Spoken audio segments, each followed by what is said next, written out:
Okay, literal equation, formulas or equations with more than one variable. Solve for one of the variables by the same processes as equation with only one variable. And we will be careful that we don't divide by 0. Or if it's possible, we have to like state what the restriction is. And you'll see what I mean by that on the next slide. Okay? You okay? Blake, are you fine? Okay. Okay, so this is a formula that you've had before. Geometry. Do you remember what this was for? The area of a trapezoid, right? The trapezoid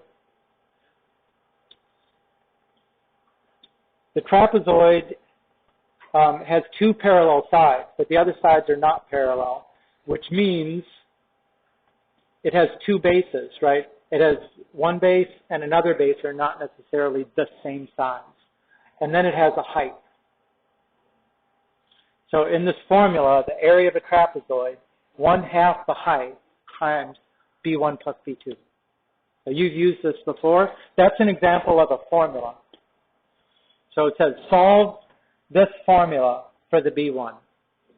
So that means we need to peel away everything that's with the B1 on that side of the equal sign so that it is isolated.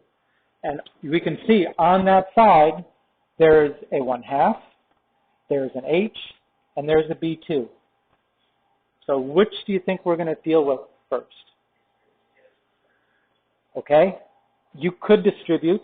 If you did that, the reason you could distribute in this case, and it wouldn't be necessarily wrong, is that it would not make B1 go to more than one term. So that's okay.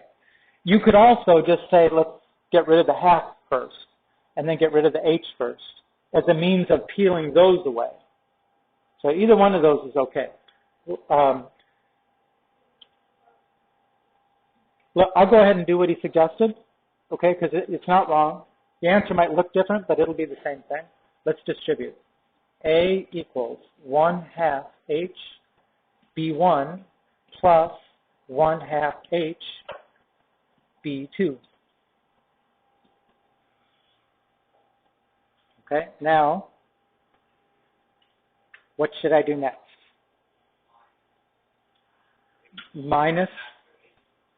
Yeah, the B1 you're solving for is here. You need to get rid of that whole term. So subtract it.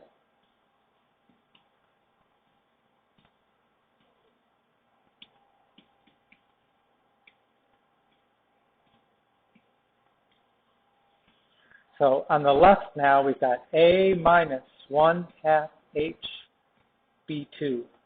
On the right, we have 1/2 H B1. Okay, now we've still got to get rid of the 1/2. Okay. Times, so you have two possibilities here, right? Generally, students will suggest dividing by 1/2. Not incorrect, okay? But better is to multiply by the reciprocal. When you have a fraction multiplying, I mean, just think of it. When you divide by a fraction, that's the same thing as multiplying by the reciprocal. So you might as well just multiply by the reciprocal. Peter? Yeah, you could divide by 1/2 H, but you'd still then have to deal with a 1/2 in the denominator. And then, so let's just deal with the 1/2 first. So let's multiply both sides by 2.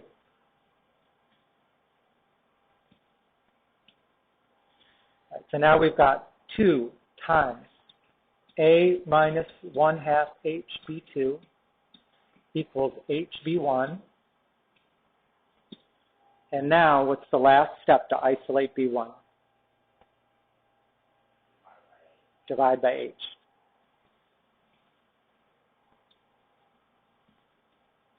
So these will cancel. B1 equals 2 times area minus 1/2 H B2 divided by H. And you could distribute and do some simplifying, but I'm not going to, mostly because my